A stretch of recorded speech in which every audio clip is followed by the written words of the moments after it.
Good evening. Welcome to this month's Town Administrator's Report.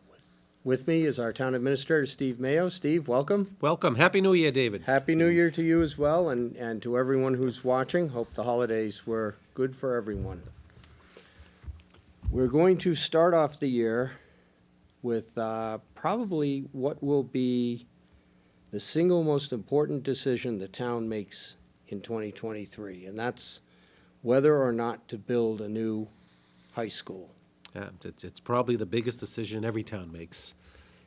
And toward that end, and we alluded to this in the December show, in a week and a half from the date we're taping the show, Saturday, January 28th at 9 a.m. at the high school field house, right next door to us.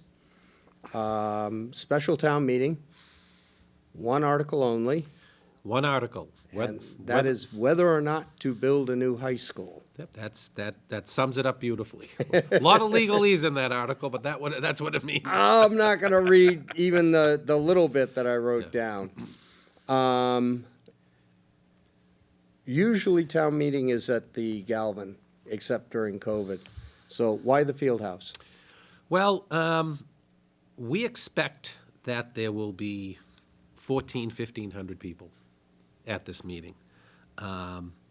While the Galvin is a wonderful venue, it's more comfortable, it's more cozy, it's probably better lighting. Really, you're going to seat less than 700 people in the Galvin Auditorium. Part of this article here is that, or really the crux of this article is that we will be requesting the town to approve a bond to build a new high school, and that means that there will have to be a count, and we could not have everybody in one spot, one location at the Galvin because of the numbers that we're figuring on. Right, we would have had to do overflow. Overflow, and maybe in two locations, two separate locations. Yeah. It very well might have been the cafeteria and the gym. I'm kind of, I'm getting older and crankier every year. maybe more careful, maybe more circumspect. I will tell you that there's nothing that will drive bond council more crazy than is if there's any kind of issue about the vote. Was everybody in the same place? Did they tellers do their job? Did everyone see the same thing? What was going on? And going with two locations in the high school, in the Galvin. I remember it when we voted for the Galvin. We did it there because we did it there, maybe not knowing at the time that we should have done it in the field house. And we had it split between the auditorium and the cafeteria. And the cafeteria, yep. Way down the hall, Yep. As you may recall. Although that auditorium did seat more people, probably closer to 800 people. I think that it would be much better for much more acceptable to bond council that we're all in the same place, seeing the same vote. And I also think that with the technology today and with the PowerPoint presentation and with the different screens that we'll have up there, it'll be actually a better, more informative venue for the people that go there. There's plenty of parking at the high school. Actually, for those that need a little bit of assistance getting in and out of the high school field house, your parking space will actually be much closer to where you will actually be able to sit than at the Galvin. So I think that it's prudent, and it just allows for more people. So that's why. So we're looking at, and maybe we should go to the PowerPoint first before we delve into it a little deeper. One thing we may want to say, though, there will be childcare. Yes. Important point. Boys and Girls Club. Boys and Girls Club has done they're wonderful partners with us, and they have childcare for basically every town meeting now. Right. So there is a way to sign up. I think it's on the town website, just to let them know so they can have a count and what have you. Yes, there is on the town news, the special town meeting piece itself on the town website It gives all the details and the number to call to ask any questions or make any Make any reservations. Yeah. Yeah. So that's, it's been a great service for basically every town meeting that we've had in the last few years. So it's a wonderful partnership, and other communities do it too. So it's, it's, it's good for parents to be able to go and not worry about their kids. They're in a safe environment and. Because we've heard at past town Right. meetings how difficult it is for parents to Right. get to town meeting because Exactly. of childcare issues. Exactly. So, so if you want to go through a very brief PowerPoint, and this is, I didn't even change the first slide, see how busy I've been. This is what I presented to the Finance Committee on January 12th, Yep. which did vote unanimously to support the project, as did the Town Council, as did the School Committee, as did the Sustainability Committee. So about every group that, town group or board or commission that has voted has taken a position, has been unanimous in support of this. And given the location, I'm sure there are boards that wouldn't normally be involved in a project like this that had to Exactly. vote. Exactly, yeah. So anyways, really part and parcel why, we know that the high school needs to be improved. And we have an aging facility, and NEASC, which is a New England centered group that does rate schools, has rated Wakefield Memorial High School and has put it on probation. And that probation has nothing to do with the academics, has everything to do with the physical plant, for a lot of reasons.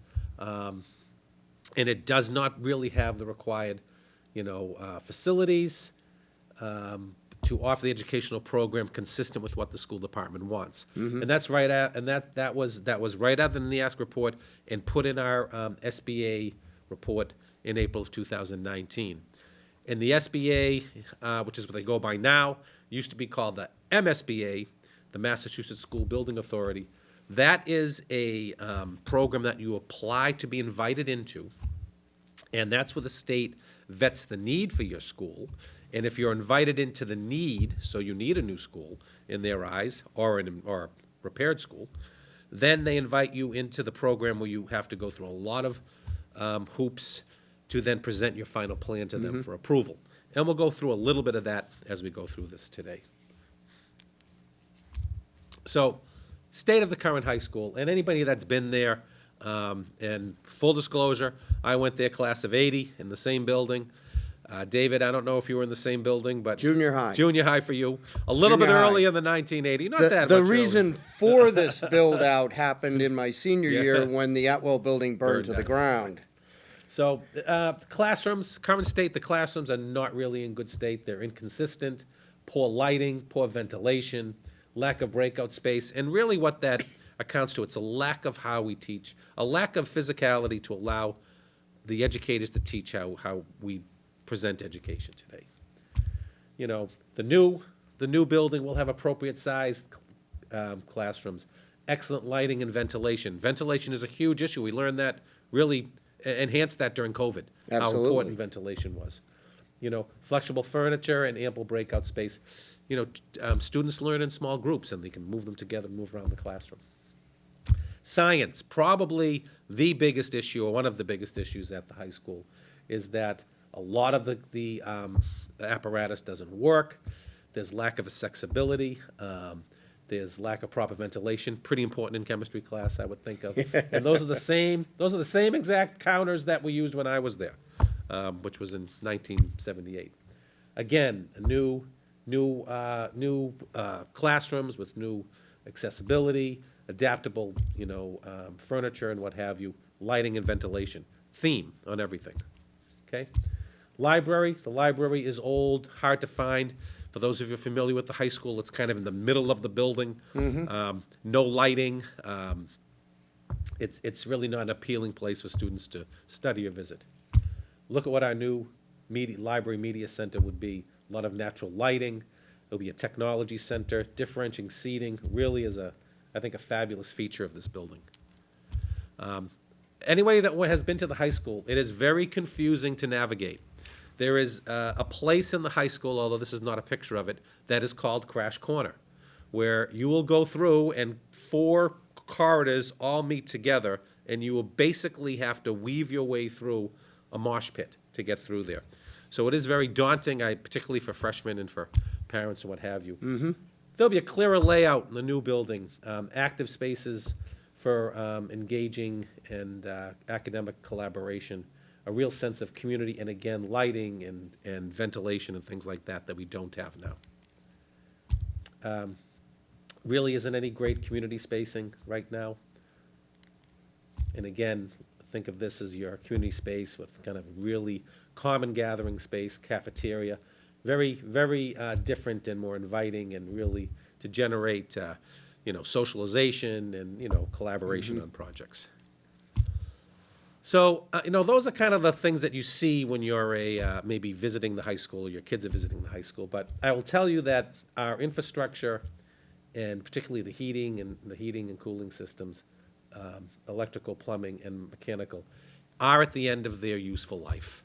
And I will tell you that our custodial staff, our staff at Town Hall has done, and our DPW department has done a great job in keeping these old facilities going, really manufacturing and jerry-rigging their own parts in many instances, because you can't get them anymore. Well, because this heating system dates back to when the original junior high, which is the core of this building, Yeah. was built around 1960. So Yeah. it's a good 60-plus years Yeah, old. They don't build them like that anymore. But it's good. A lot of single-pane windows. The building envelope is deteriorating. Yep. And, it doesn't help with, heat loss or cooling loss and things like that. The entire roof really does need to be replaced, and it's hard. There are so many doors on this existing building, very hard to keep students safe. And it's just a lot of high maintenance along, and you can see the picture of the window there, and windows. And there has been windows replaced over the years, but really, you're putting, Band-Aid on a gushing wound. Accessibility is a huge issue at the high school, and the elevator, one elevator goes through the first floor and the ground floor, or maybe the first and second floor and the ground floor, and there's another elevator at the other side of the building if you want to get up to the third floor. So there are people that have to go some maneuvering at the classes. Right. And you can note, it does not fit more than a smaller type wheelchair, doesn't fit a stretcher. There's a lot of issues there with ADA. Again, built before that was Before that was even a even consideration. a concern or a Yeah, consideration. yeah, absolutely. So this project has gone through many, many meetings with the Permanent Building Committee, and I think that Joe Bertrand, who's the chairman of that, they've probably had, 20 public forums, and really has generated input from a lot of different groups, from residents to students to teachers to retired teachers, not to mention the Department of Elementary and Secondary Education, MSBA, teachers, staff, and students, and town board. So there's been a lot of collaboration here to how do we design and build the best school that we can. So many, many options were considered in this. And the SBA makes you go through a code upgrade. That is required by SBA. And to just do a code upgrade, okay, it would be around $178 million. And I say around because if you've ever done any work on your home, you don't know sometimes till you open up that wall, Right. what's inside there. Right. There would not likely be a lot of reimbursement, if any, from the SBA for that project. So the town would have Town borne would that bore cost the 100%. majority of it. Majority of it would be the town, the vast majority. So the committee looked at that, ran the numbers, looked at it, and as I said, even if you addressed everything, you would not address those space issues. The spaces would be the same. So that really wasn't an appealing offer. And again, it's not likely to be reimbursed by the SBA. So the Permanent Building Committee voted on April 28th, 2022, not to pursue that option. And the other item is that it would be very disruptive to the students, because you can think of renovating during the school year. And even if you did a wing at a time, we would probably need temporary swing space, which, by the way, is not covered by SBA. So you wouldn't get any additional money for the swing space. So that's an option that was considered and thought not to be the best bang for our buck. We then talked, or the committee talked about an addition renovation. And you can see that that was very similar to the cost of new construction, particularly when you put in all the escalators that occurred Right. because of the increase in costs and the increase of materials and, just inflation in general. So again, there were challenges, and it would be very disruptive to learning, and we would have to have temporary modular facilities because, again, it's an addition renovation in the existing building, and construction would go on longer, a longer period of time. Sure. So very disruptive to the students in education. So it added a year to construction, and it was really not a big difference in price and cost. And again, like I said before, when you open up that wall in your house, you found, oh boy, that pipe isn't what I thought it was going to be, and it costs a little bit more. Sure. I could see this escalating or taking more time, and then your cost for the swing space. So you could Right. see this getting very close. So the Permanent Building Committee voted not to advance this option at their April 28th meeting. And by the way, this is after, a year or more of meetings and findings. So we had one option left, which was new construction. And again, a lot of meetings on that. This building was designed to meet all educational needs, which is different from the other two. Current high school untouched during construction. So we, as a community, will not have to pay for any swing space during this time. And students will not be, bothered as much. There will be issues. There'll be construction. There'll be lack of parking. There'll be things like that. But education will not be interrupted as much as it would have been during option one or option two. So the permit committee voted to advance this as the preferred schematic option. So that's where we are. That's what we're voting on. Okay, So not to be harsh or dismissive, but that is the vote. The vote is to build a new school. That is what SBA approved. So that's what we're on. So the new design addresses current and future space needs.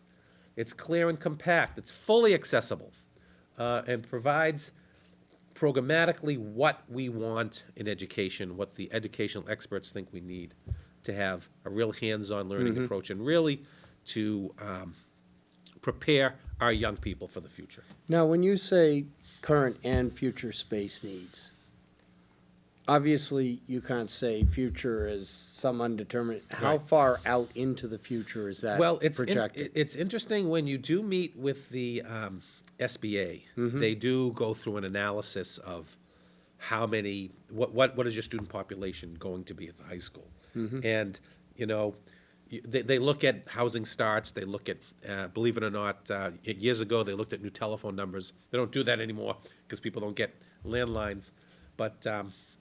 So you're looking at well over 1,000 students plus ability to expand in there with that. So it really is looking towards the future. But SBA is not going to let you build a palace either because they have to think of their funding and the community's Right. funding. So it's an agreement that the district meets with the SBA on it.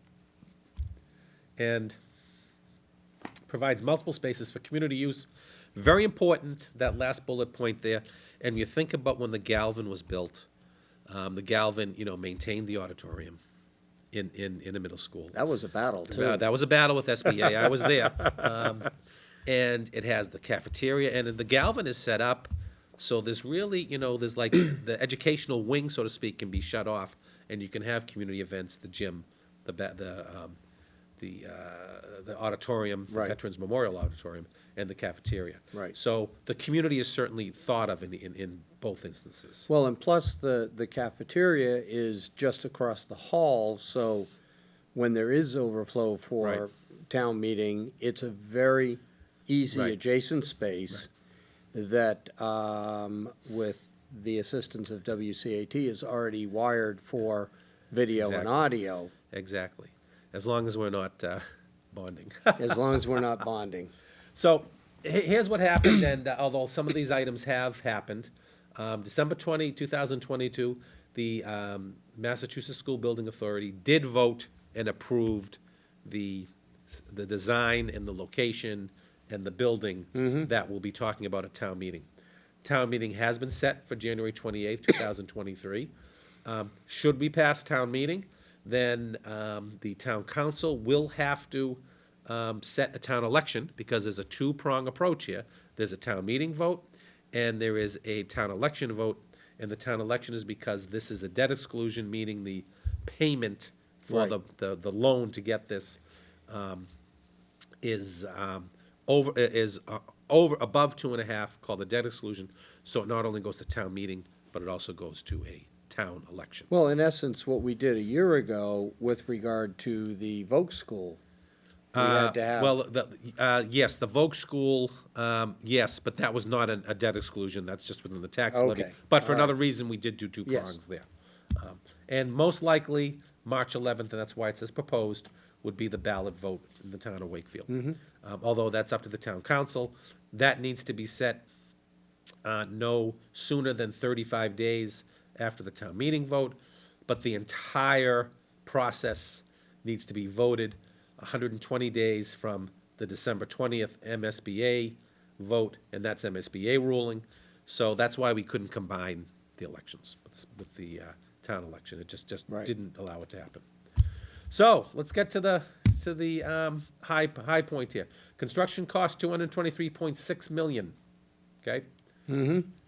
Indirect costs, some people call it soft costs. These are the design, management, furnishing equipment.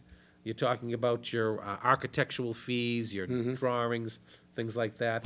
Furniture, fixtures, and equipment, FF&E, and technology, they say. And any contingencies, about $49.9 million. So we add these two up. Total project costs of $273.5 million. I will note that the town has already voted on $2 million for the feasibility study. So sometimes you'll hear that 275 number, but that's already been voted on. So Those this are is my the notes. number we're looking at. Yes, that's the number we're looking at town meeting. Okay. And we'll talk a little about the estimated town share. The estimated town share is $208 million. Now, the SBA does reimburse the town for, we'll get back to that in a second, does reimburse the town for a certain percentage of allowable costs. And I believe it in that it says around 54% on the warrant article. 53.14. 50.14. Yeah. And you would say, well, Steve, you're a liar, because here it says 273 and 208, it's not the new math, but I know that's not 54%. So I will tell you that SBA has a lot of rules and regulations, one of which is that they will reimburse the 53 point whatever percent to the town. However, there is a ceiling on the cost per square foot. And that ceiling was $360. It jumped up to a little over $400 at the last SBA meeting. I think I talked about it when I was in here before. But the cost of the new school is well over that, because if you're doing anything on your own home, I'm pretty sure you know that, hey, costs have gone pretty high. And the SBA did increase their participation a little bit. However, not as much as I would like, but better than nothing. They increased from $360 a square foot to $393. And, we were coming in around, oh my goodness, close to $800 a square foot, just because of what's going on. Hopefully that comes down a little bit, prices. That may be happening, maybe not. Right. But we'll see what happens. So, you know what, we have a wonderful school we're looking at, and it's gonna be fabulous for the community, fabulous for the students, fabulous for parents and grandparents to go back and see their kids and grandkids graduate from there. How do we pay for it? Well, we pay for it by borrowing. And think of it as you're getting a loan on your house. Numbers are a little bit bigger, but you really need to think about that you're getting a construction loan. So when you have construction loan on your house and, you go out and borrow, and let's be very simple, it's gonna cost you, in the good old days, right, $100,000 to build a house on your lot. You go out and you borrow from the bank the $100,000. Well, the way the bank works a construction loan is they're going to say, all right, you know, you have a schedule, you have a line available money of $100,000. You go out, you pour the foundation, the bank comes out and looks at it, says, all right, the foundation costs 10 grand, here's 10 grand. Now you start paying interest on the 10 grand, you know, you do the framing, so you're paying on what you're drawing down. Right. Think of the $208 million that the town is borrowing as a construction loan. It's a little bit different that we can't go out and borrow the whole amount at once and just pay for what we use, but we are going to stagger our borrowing as we go out into the marketplace for a couple of reasons. A, it's going to take 2 years before we spend the $208 million. I personally, as person will be part of managing this, and as a taxpayer, do not want to be paying interest on money that I'm not putting to work, which we're not going to be putting to work, so we're not going to use it. So we're going to go through a series of borrowing. And as we go and borrow out in the marketplace, we will be paying it back every year. And you're going to notice on the next slide that the number that we paid back escalates. So Right. let's look at this right here. If your house is worth $400,000, next fiscal year 2024, because we're not going to borrow a lot and use a lot, your bill based on, you know,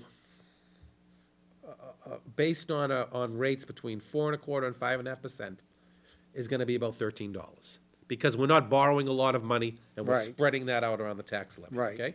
Right. 2025, we start, you know, borrowing down some more money. We're going to do some more building. So we figure on the cash flow that'll be needed to build the school, 2025, you'll be paying an extra $43 in your taxes at a $400,000 home. And that escalates as we go. 2026 and 2027, we start seeing more money being borrowed, more money being drawn down, and more money being paid. So in 2027, depending on the rate that we get for a $400,000 home, your extra per year again would be $385 to $417, because I don't know what the rate is going to be at that time. We're doing Nobody with the does. range. Nobody Yeah, does. yeah. If I knew, David, I would not be here. There'd be a palm tree behind me, and I'd be on my computer doing it. And then we go on. And at some point, you know, 2028, 2029, we will hit kind of like our mortgage payment for the rest of the time. And our mortgage payment will stay the same, you know, like everyone's mortgage payment does. That has a fixed rate. And then when we get, you know, 30 years out, it'll start to drop off. And the last year it might be a little bit less. So we will be borrowing for 30 years. We'll do some interim financing in the beginning. So this will be a 30-year mortgage on the high school that'll be paid by the taxpayers in excess of their regular tax bill. It's called the debt exclusion. Now, we did a couple of points here, 400, 600, 800, $1 million. You know, everyone, you know, most properties will be in that range. But we also did a little calculator for yourself. So you can figure out each year, and this is based on $100,000. So if you were to take your assessment, and if your assessment were $600,000 or $550 as the example, you would take the yearly increase on your tax rate and multiply it by $550, and that's going to show what you would pay on your property each year. So in fiscal year 29, for a $550,000 home, you would be paying $528 more at 4.25%. If we're at the higher end of the spectrum on rates, and we hope we're not, I hope we're at 3, but who knows what's going to happen. Right. It'd be $572. So that's kind of giving you an example on what we know today based on where the market and the rates are. So a couple of mitigating factors. I am fully aware that this is an ask. This is a big ask. It's the biggest ask that any town does, is to build a new high school. And it is very important for a lot of reasons. Now, I'm very proud of our community because we've done a few things, I think that will, one in particular, that would really help some of those people that are in need. And that is the Wakefield Senior Tax Discount Program. We passed this in Wakefield 3 years ago. We re-upped it in November. And what we did in November, we actually increased what some of our valued seniors could do to get, a decrease on your taxes. And it starts with getting a decrease at the state on your state income taxes. So if you qualify under the state circuit breaker, and by qualifying, there's a couple of issues. I think you have to be 65. You cannot have your primary residence be more than $884,000, and there are income caps that are right there. You can qualify for a break off of your state income tax, okay? So it's a potential of, actually at the state level right now, of about $1,200 a year on your income tax. And there's about 250, families or entities a year that take advantage of that right now in Wakefield. And our assessor, Victor Santinello, has done a great job working with the senior center and outreach and getting this done. So what we decided we would do, and town meeting decided we would do, 3 years ago, was to match that. So if you were eligible and got $1,200 off of your income tax at the state level, we could match that and offer you $1,200 off of your real estate tax in Wakefield. So the interest to you was $2,400. 12 off your income tax, 1,200 off of your property tax in Wakefield. We decided to do here, and town meeting voted on this, and unanimously, by the way, back in November, to increase that match to 150%. So if you are getting $1,200 off of your income tax at the state level, you could be eligible by applying at the Board of Assessors and showing that paperwork to $1,800 off your property taxes, okay? So let's go back and say that some people that, have a little bit of trouble making ends meet, if they're getting an extra $1,800 a year off their taxes, or half that, $600 a year off their real estate taxes, they're probably going to be almost whole for this. And that was very important to us to make sure that those that need it the most are gonna be in, I'm not gonna say okay, but get a little bit of mitigation, because everyone has different issues in their life.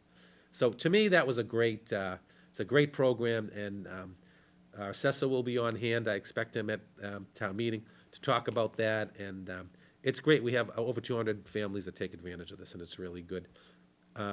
Maybe the state will increase their level, which would increase this as well. So it's a really great program. Another mitigating factor is the impact of new growth, and we talk about new growth in Wakefield, whether it's new businesses that come in, if it's a development at the head of the lake or what have you. And this isn't that your own personal property has increased. Right. It's that the tax base of the entire town has increased. So basically, for every $5 million in new growth, meaning new construction, new growth, that spreads out that mortgage payment I talked about that the town has over more entities. So maybe your personal tax bill might come down, the average tax bill maybe come down about $100. Every little bit helps. And we're going to see that new growth going into years, 28, 29, because the numbers that we look at are static, because I can't predict what new growth is going to be. I just know that this could happen. So I think there's a lot of good, there's a lot of mitigating factors on this. It does really help out, but what's the cost of doing nothing? And that's what it is. If a no vote is doing nothing to help the high school. Right. We risk decertification. And what does that exactly, mean? I was going to ask. Well, you know what? It doesn't mean that, you can't get a high school diploma anymore. It just means that you have a state agency that is not accrediting your school.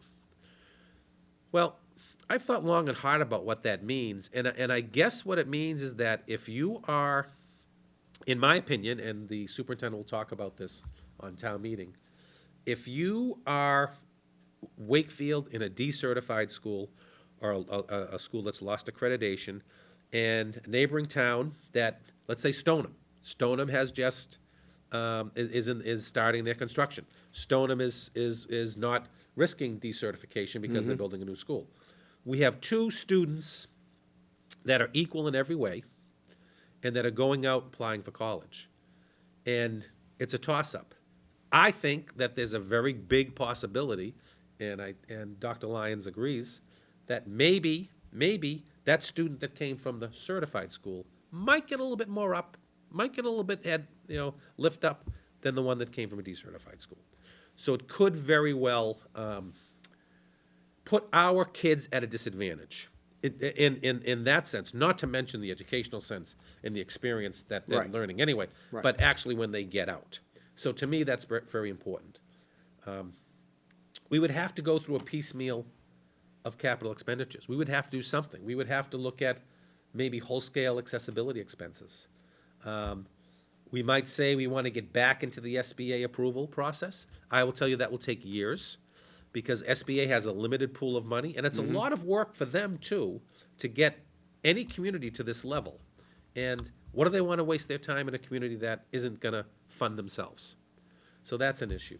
There'll be no improvements to delivery of education. That'll be Right. very difficult there. I think there's a possible reduction in property values. There have been a lot of studies that have shown that communities that build new schools, have good schools, their property values go up. Right. Why is that? Supply and demand. It's pretty easy. People want to come there. Right. People want to move there. The other thing that will happen, there'll be a possible reduction in state education funding. And you're looking at me and saying, Steve, that's like very counterintuitive. We need more funding because the school is older. Well, let me tell you, the way that the state figures out, we call it Chapter 70, figures out their state aid for education is based in a great part on the number of students. And each level of students is weighed about how much money the community gets for their students in real dollars. And I will tell you that the students that are weighed the highest are the high school students.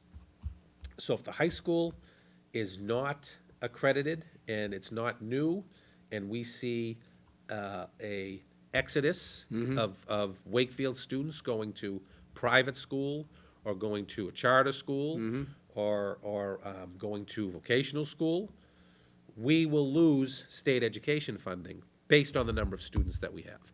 So that's a real possibility of that happening. So I think, doing nothing or saying no there are a lot of issues there on this.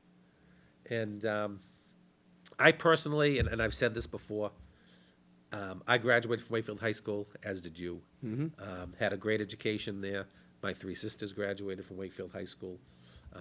My 3 sons graduated from Wakefield High School. My wife graduated from Wakefield High School. 4 generations of my yeah, family have been exactly. in Wakefield High School. And you know what? Wakefield schools. We had a great experience there. But you know what? It's time. It's time for a new school. It's time for the help out the next generation. And this, I think, is our best chance right now, because if there's anything I've learned, prices don't come down. Costs don't come down. They And- always go up. And we've seen that. Yeah. We've seen that. Even during times when business wasn't so good during COVID, we saw costs going up. And there's a rendition of what it'll look like. School pushed back. Beasley Field put out on Farm Street. Yep. So it is a nice, it really is a nice venue for the town. The other thing I see here too, and this is something that has long been needed, is a roundabout, yeah. which will even out the traffic Right, situation yeah, a little that better. is, that was presented to traffic advisory. Right. And that will be part of the project because Right. it's needed now. I mean, It's been needed for a long it's time. needed for a long time. But at the same time also, by the time this school is finished, the new Voc will be done. Yeah.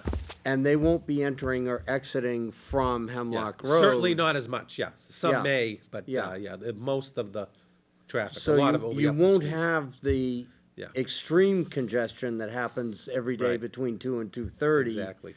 When the 2 schools let out. The other thing is, as with the new Voc, this is going to be an energy efficient Correct.